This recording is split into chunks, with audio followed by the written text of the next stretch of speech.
Hello, everyone. Thanks for tuning in. My name is Ben Kreitzberg, and thanks for joining us for this episode of Workshop Wednesday. Today, I'm really excited. I have someone I've worked with in the past joining us today. Her name is Melissa George. She is a reentry social worker for Montgomery County Correctional Facility. And today we're going to be talking about reentry programming, and how that fits into the correctional system. So with all that, I'll let you introduce yourself, Melissa, if you want to tell us a little bit about what you do at the facility.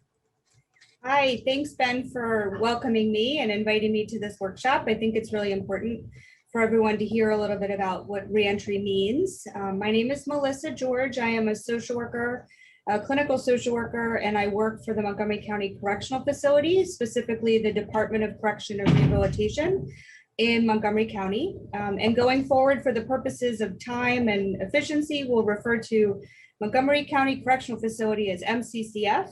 Sounds good.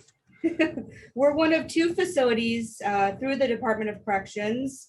This one is located in Clarksburg. Our processing facility is located down in Rockville. So all of our inmates come through the facility in Rockville and then eventually transfer to our facility up here in Clarksburg. I am a reentry social worker. I work with all individuals at the facility who are sentenced and within a year typically of release. Reentry really is a marriage between social work and corrections, and that can take place really at any point in an individual's time in the Department of Corrections, whether it be local, state, federal. And specifically in this county, we are working with individuals as they go home to identify specific resources that fit that individual's needs. And our goal is to help them and help support them be as successful as possible in returning back to the community. Now that typically means we work with individuals who are sentenced, but we also have a percentage of individuals in our facilities who are pending trial and sentencing. And sometimes we work with those individuals as well in order to make sure they have the resources they need should they get out on bond, or if there's a special circumstance. I also, being the social worker at the facility, I work with individuals who have a variety of needs. I work with all of our pregnant females, and that can vary in terms of how many we have at a time, anywhere from none to 5 or 6. I also sometimes work with individuals with significant medical needs. And so there's variety in the type of work that I get to do. But reentry services in general is working with individuals as they're getting close to going home and helping them identify the needs and resources and support that will be helpful to connect them with in the community, and hopefully connect them prior to leaving so that there's a warm handoff, so to speak, with individuals that are working in the community that can help them. Gotcha. All right. Yeah, that was an incredible description. And one thing that you said that I really loved, that you said, it's a mix of social work and corrections. And I think that's really important, that it's about rehabilitation too. I feel like a lot of people focus on that correctional side of it and think, a lot of the programs in the correctional facilities must be about, punishment and trying to change behavior and things like that, which some of that is true, but a lot of what people like you were doing is giving assistance, right? Helping, rehabilitating. So with that, let me ask you, what are some things that you'd want people to know about about reentry programming that maybe don't know much about the correctional system at all?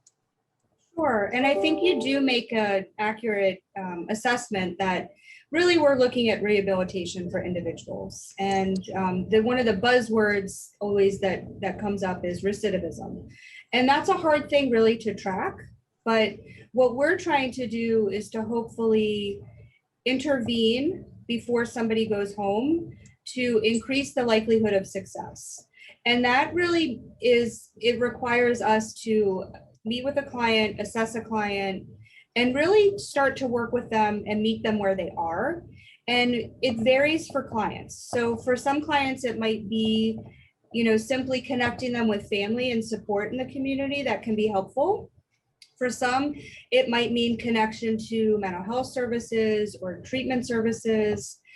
For others, it might be housing. And sometimes it could be something as small as getting a reentry ID or birth certificate or social security card, or connecting them to the Motor Vehicle Association so they can find out if their license is still active. So the first thing we do when we meet with a client is really sit down and have a conversation with them and start to talk to them about, one, how did they get where they are? So some background about, what brought them to us at this point in time. And two, to find out what they really need to be successful when they go home. And that's an ongoing conversation. It's not a one-time thing. We meet with clients anywhere from those getting out in a month to those getting out in a year or longer. Typically, it's about a year or less. And the amount of time they are here dictates how much we can accomplish and how much we really can find out about the client. And so it can be a little bit more difficult when a client is only here for a short amount of time. As you can imagine, there's a lot that needs to be done in a short amount of time, and we do what we can. But clients that are here for a longer amount of time they'll have the opportunity for us to get involved with things that really might be more time sensitive. Mhm. Okay, yeah. So just to try and summarize a bit of what you said, recidivism is the main thing, right? Trying to address that. And really quick, I was going to try and define it, but I'm sure you have a much better definition of it for viewers who maybe haven't even heard that term before. Would you mind talking a bit about the term recidivism? Sure. So when we're talking about recidivism, it's the likelihood of somebody to come back into the system.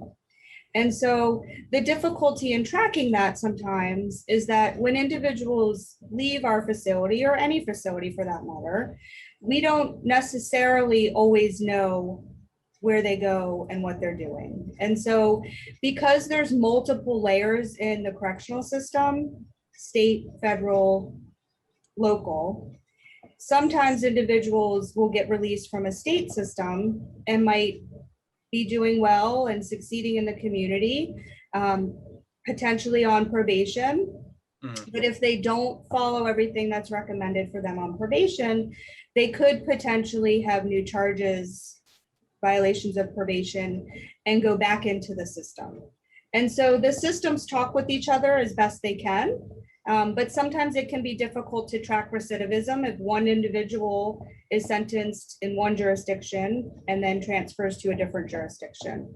So a lot goes into recidivism too, because if you think of it from a reentry standpoint, if somebody goes home and they don't have housing, they don't have access to treatment, they don't have access to a mental health provider, all of those are contributing factors into somebody potentially not being as successful as possible in the community. And so reentry really looks at the whole person in terms of where they are in the system. It's not just looking at release dates. And so we want to help support individuals both while they're in a facility, whether it be a correctional facility or a work release program, but also while individuals are on probation. And so the system works best when we all work together. And I think reentry is not a new term, but it's not a new idea, but the systems are getting better at providing the services to really support individuals. Yeah, well, that is certainly good to hear. I know, I mean, recidiv the impact that reentry programming has on recidivism is, I mean, enormous, right? That's the whole point of reentry services, is to try and keep people out of the system once they've entered, and then make them as productive members of society as possible. Right. And like you said, that big word there, support, right? Giving them the support, giving them the tools they need, and putting them in touch with the right organizations and programming. All of that sounds so important. I know one of the challenges you mentioned was when when inmates are only in the facility for maybe a short amount of time. It's a little bit more difficult to put them in touch, or maybe get enough information to know even what programs they need and who you should put them in touch with upon release. Mhm. What are some other challenges you've seen in your experience that, you know, that come about within reentry programming for trying to get individuals that support? Sure, I think the time available certainly is a big one. I think access to resources is huge, which is why it's so important for us to start working with an individual as soon as possible. Because the more time we have available to connect not only with the resources in the facility, but with the community providers, and either whether it be Montgomery County or PG County or DC, the better. And so in addition to time, I think it's really understanding what a client wants or needs for themselves. So that's again going back to more of a social work term of meeting a client where they are. Mhm. We talk a lot about the stages of change and for our clients, and if they're at a point where they're ready to make that change and they're on board, then we can work potentially at a higher level of connection with resources. But if they're sort of in that pre-contemplation stage and they're thinking about it, then part of what we do as reentry support is meet them at that point and talk to them about what that means and how we can be helpful. And so it might be something as simple as connecting them to a family member that they hope to live with when they get released. Some of the individuals I work with are really at a higher level in the stages of change and are really contemplating and ready to plan and take action in going into treatment. And so the biggest piece really is discussing with them what would be helpful and what potentially they did not have in the community that led to this particular circumstance. And so some of our clients, that like I was saying with the needing certain documents, social security cards, birth certificates, that can be a huge piece of the puzzle for our clients because they might have a job opportunity but not have a birth certificate to get that job or a Mm. social security card needed for that job. And so some of those are things that we can start to get while they're here. And some of those are things that we can connect with when they get released. Mhm. So now I'm curious about that connection with between you in your role working with these individuals, and then so say they get released, and I know there's still some contact that you have with these individuals sometimes at that point, right? So Yeah. when does that stop? At what point is it? Does it stop when you feel like, okay, I've done everything I can, I put them in touch with every all the programs that I think would benefit them and that they need, and they think they're okay, all right, I'm done? Or is there a time frame, or how does that work? Well, technically, it stops when they get released. Okay. However, we always encourage and welcome clients to contact us post-release. One, to check in and let us know how they're doing, and two, to call and ask if they need additional assistance. So many of the resources that we connect with in the community are well-known community resources that are either through Montgomery County government or nonprofits in the community.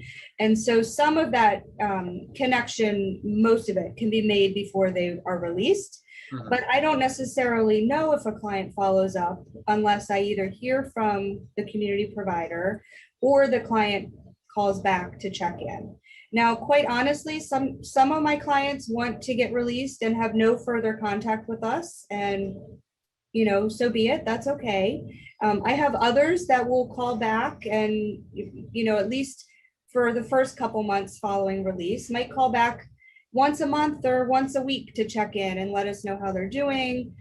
Some we keep obviously documentation and records while they're here. So some of my clients call back because they don't know their Medicaid number, or they don't remember a phone number of a connection in the county. And we absolutely encourage them to do so. We also encourage them to check in if they're struggling or if they need another connection to a community provider that might be able to assist. So Mhm. officially, our role stops at release, but reentry services in this county are always here to help. And in fact, I get a lot of calls in the community from family members or even former inmates that have served time in the state or federal systems and are calling to ask me for resources and connections in the county. They're coming back to live in our county and they're wondering about what resources are available. So we're always here to provide that support. It's just that we're not officially working with individuals once they leave our facility. Gotcha. Yeah, that makes sense. Yeah, thanks for clearing that up for me. Sure. So I was curious if you could talk a little bit about some of the programs when you have outside agencies or outside organizations come in to maybe provide programming or classes for individuals when they are incarcerated inside the facility. And if you could just talk a little bit about what that process looks like, maybe how you've seen it be helpful to inmates, and how that fits into that piece of reentry services. Great question. So one of the things that my role entails is supervising social work interns. And it's a wonderful experience, but it also allows us within reentry to serve more clients. And so our social work interns are undergraduate and graduate level students from the variety of social work schools in the area. And we're able to not only match them with clients while they're here for individual reentry services, but they also help provide some of our groups that we offer throughout the year. And those are more therapeutically based groups. For instance, we do a coping with loss group, we do an anger management group, we've done a reentry life skills group, and there's a few others that our social work interns in the past have focused on specifically. In addition to that, we also have outside or community providers that come to the facility and lead their own specific groups. So we have Health and Human Services provide somebody to come in to assist our clients with the Medicaid process and the food stamp process. And now let me give a disclaimer that during COVID, some of this has been on hold for obviously for security, and safety issues for our clients, but I'm talking pre-pandemic times and to resume in the future as well at some point. Some of the other providers, we have a contact with the Motor Vehicle Association. So every couple months we have an individual that comes in to meet with our clients. Ahead of time, we provide her with information about the clients and releases so that she can bring in their motor vehicle records. That really helps a lot of our clients who are not sure if they have a license that's suspended or revoked. And so, or fines that are due. So she can help clarify some of that before they get released so that they can start working with us on developing a plan with that. We have, Ben comes in, you come in to do our conflict resolution workshops, which are really widely, greatly received by our clients. So some of the workshops, for instance, your workshop might be a 2-week workshop, 2-class workshop, and then clients will get a certificate. So that way we can see as many clients, participants here as possible. We have a civil legal aid clinic to help clients with any civil cases. That's widely used as well. Also within the facility, we have Montgomery County Public School teachers who are working with clients that are younger and still in school. Some of them have individualized education plans. We have GED teachers that are here available to work with clients that would like to pursue their GED. We have the identity program here. There's a representative and she leads a variety of classes and workshops, and also can meet with individuals on an individual basis depending on what their needs are.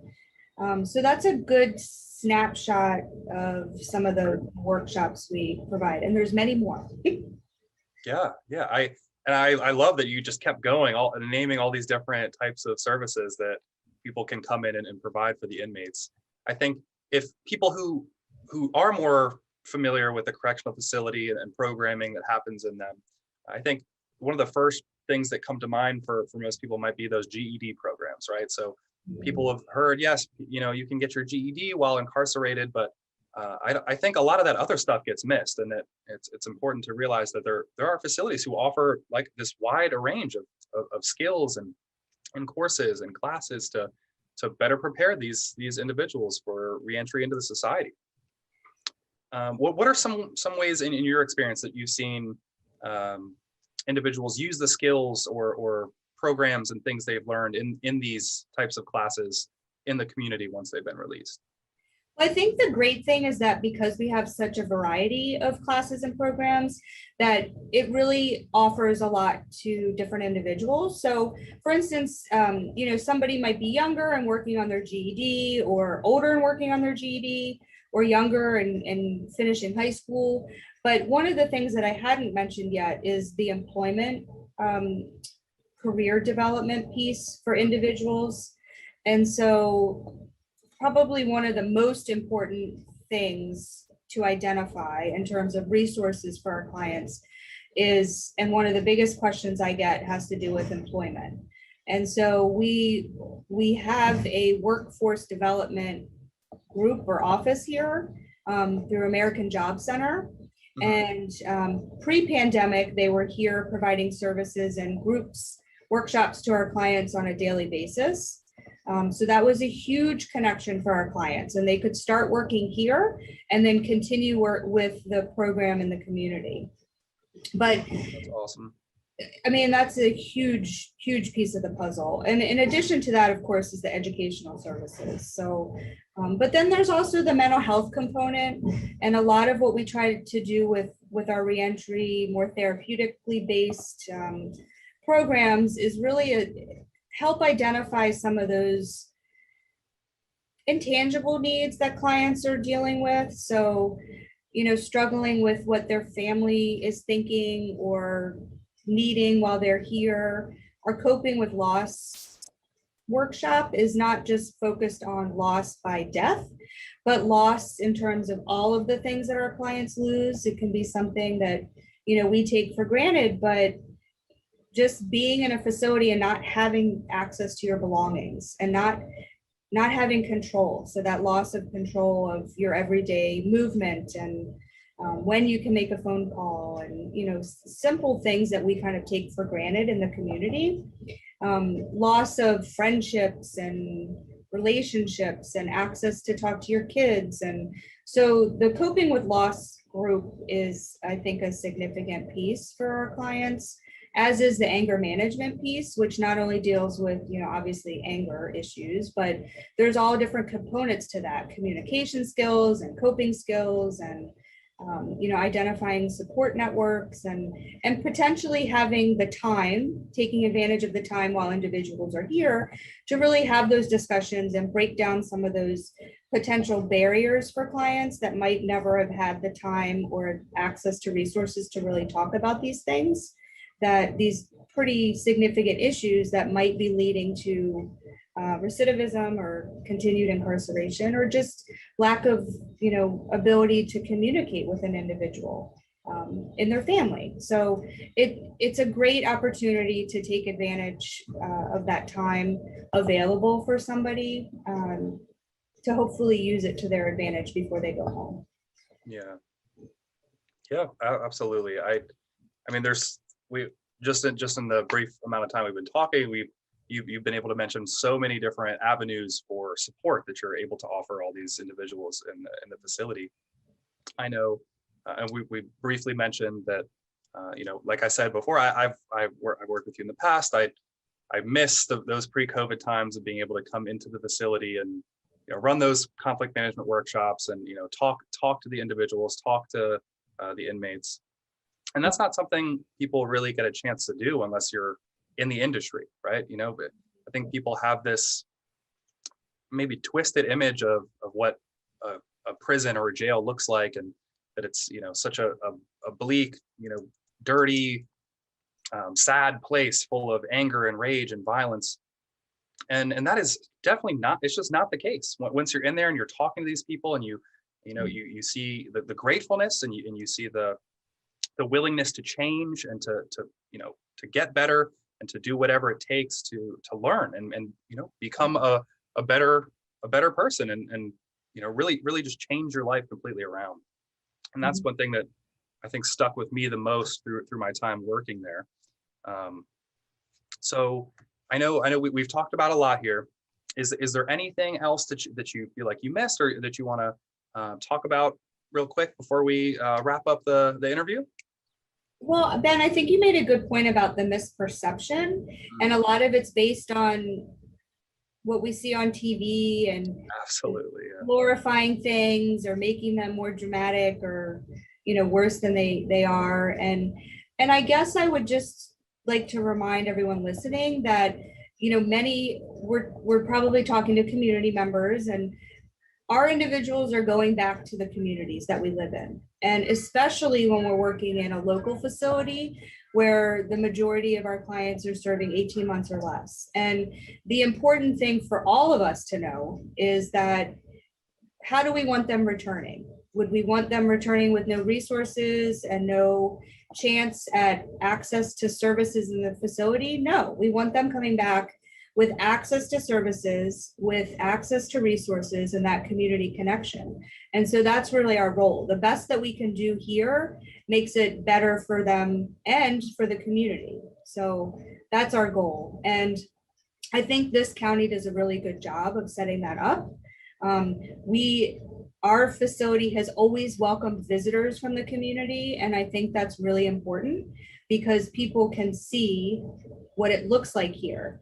And it's not any of the things that you had just mentioned. And, I think people are surprised when they come in and they see that it's very clean and organized and, almost set up like a school in a way. And that's a credit to, our director and to all of our supervisors and all of the officers that really work hard in this facility.